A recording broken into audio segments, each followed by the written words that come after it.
Evie's ready. It's time to go.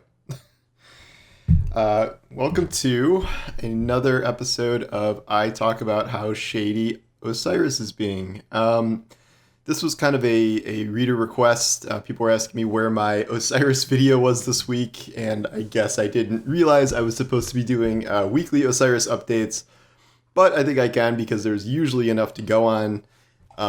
My disclaimer for this is that potential spoilers follow if this theory pans out.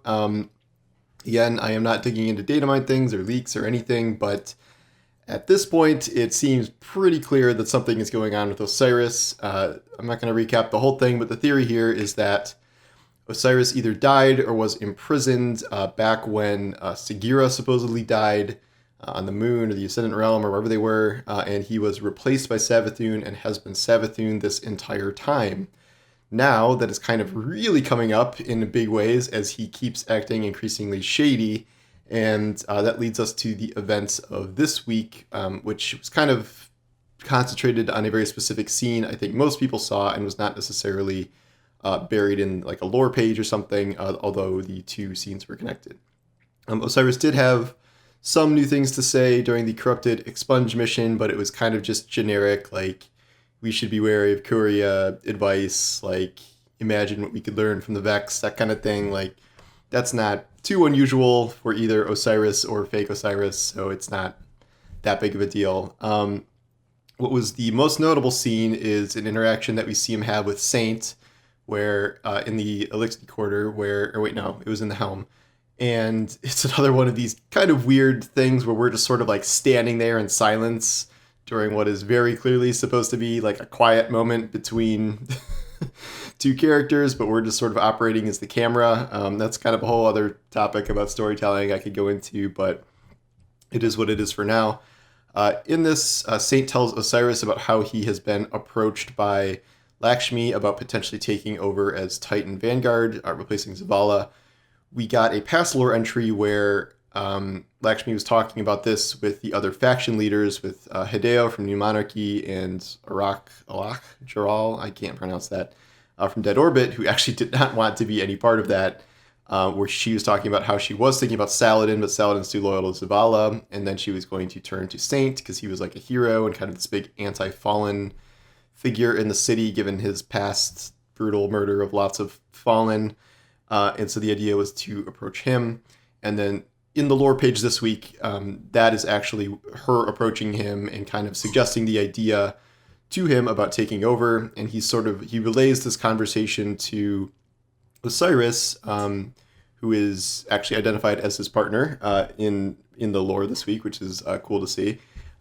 Unfortunately, his partner may have been replaced by an evil hive entity, so that's not great.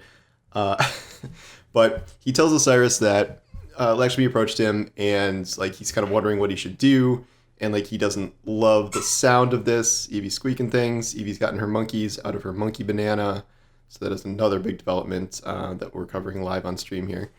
And you show those monkeys who boss. Yep. Okay. So Osiris kind of plays it cool here, and like the big obvious thing he could have done is be like, oh yeah, you should definitely do that, and like, you should go along with the coup and take over for Zavala, and like, let's get planning. Osiris doesn't say that. He's essentially like, Saint's like, I don't know about this is weird, I don't think I want to do it. Osiris was like, okay, that's fine, like, just pretend that you want to go along with Lakshmi, and just like let her think that you're doing that. And he's like, you would make a really good leader. And Saint's like, I do have some ideas about how the Vanguard could change. And he's like, hey, you and me, we could make like a good new Vanguard. Like, he's kind of joking. And Osiris is like, yeah, maybe. He's like, yeah, but I wouldn't want to be a leader. Like, I would just advise, like, from, I don't know if he says from the shadows or something, but it's something like that. He's like, yeah, I would just advise from behind the scenes. Evie, what are you doing? Putting on a show. So that's like a very Savathun thing to do, like where he's just saying like, oh no, I don't want to be like in charge. I just want to be like pulling everyone's strings from the shadows. And this goes along with the past idea that Lakshmi has already made contact with Osiris, and because she references someone who she knows like in a position of influence who would make the transition seamless. I have to believe that's Osiris. No one else would make sense for that. So this is kind of Osiris playing both sides of the coup here, where he's like telling Saint to like, you don't have to say yes, but just like string her along and, think about it. And then he's like, but he's also like, definitely don't tell Zavala and Ikora. And like, meanwhile, we're just sitting here in the middle of this, like, as supposed to be like an impartial observer.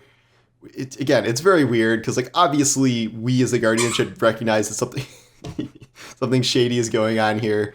But we're not allowed to speak. And like, we don't tell Zavala or Ikora anything. We don't give Saint any advice. We're just sort of the camera. So whatever, for the purposes of storytelling, I guess I will sort of accept that for now. Osiris does like address us directly after Saint leaves and is like, yeah, I don't know, this is crazy, huh? Better not tell anyone. Like, I'll sort this out. Don't worry.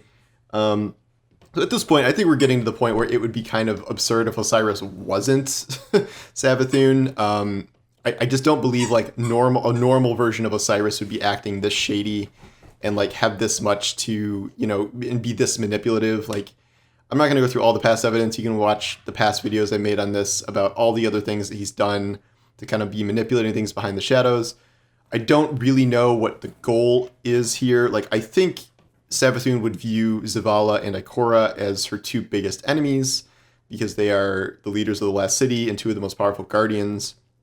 And taking Osiris's form, Osiris in the lore was, I believe, supposed to be the most powerful living guardian, like, before this. And then number two might be Saint. And if Savathun takes over Osiris and manipulates Saint, like, that is a big deal because, like, she's kind of got, all these powerful guardians either in her control or, like, negated. Like, Osiris is negated because he's either dead or doesn't have a ghost or whatever. And then Saint will do whatever Osiris says. We're kind of the only wild card here. We're like, I assume that we're supposed to just stop all this and figure things out, and we'll kill Kyria and chase Osiris, Savathun away. I don't know. I had an article yesterday about like what happens if the Vanguard loses. Like what if Lakshmi does take over, like, and the coup works, and Osiris is kind of still in the tower pulling the strings, and like Zavala's in jail or something, and we have to flee the tower. I don't know. It's hard to maybe see them going all the way with that, but it would be cool. One question I have is like kind of how long they're going to keep this facade up with Osiris. Like after the season ends in like August or whatever it's going to be, we have a long time until the Witch Queen. So my curiosity is if they're going to reveal this big Osiris thing at the end of the season, or if we're going to have like another like 4 to 6 to 7, 8 months of Osiris being super shady like this, kind of indefinitely, even though like most of us maybe have figured out what's going on. I don't know the answer to that, but I'm not sure how many more of these like kind of glaring red flags I can deal with before I just declare this is 100% happening. We'll have to see. We are like 2 weeks away from what is supposed to be the finale of this, which I believe should be, I would assume, some sort of showdown with Kyria. I do not know what will happen with the Civil War thing or with Savathun or things like that, but the story part of the season, which usually does end quite a bit before the actual end of the season, should be coming up in like a couple weeks here. Although there's something at the very end of the roadmap that's talking about like the epilogue or something, which I assume maybe that's when the Endless Night gets lifted, but I don't know. So I guess we'll see.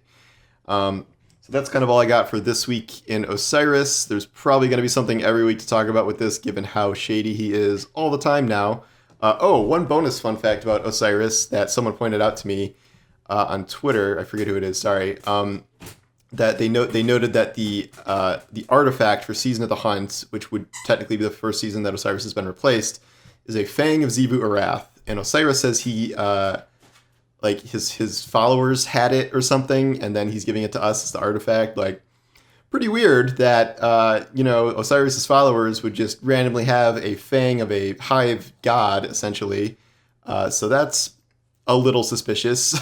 So that's just kind of one more thing to add to the pile there that I thought was interesting. But that's all we got for Osiris being shady this week, and I'm sure there'll be more next week, so stay tuned. Evie, you want to say goodbye?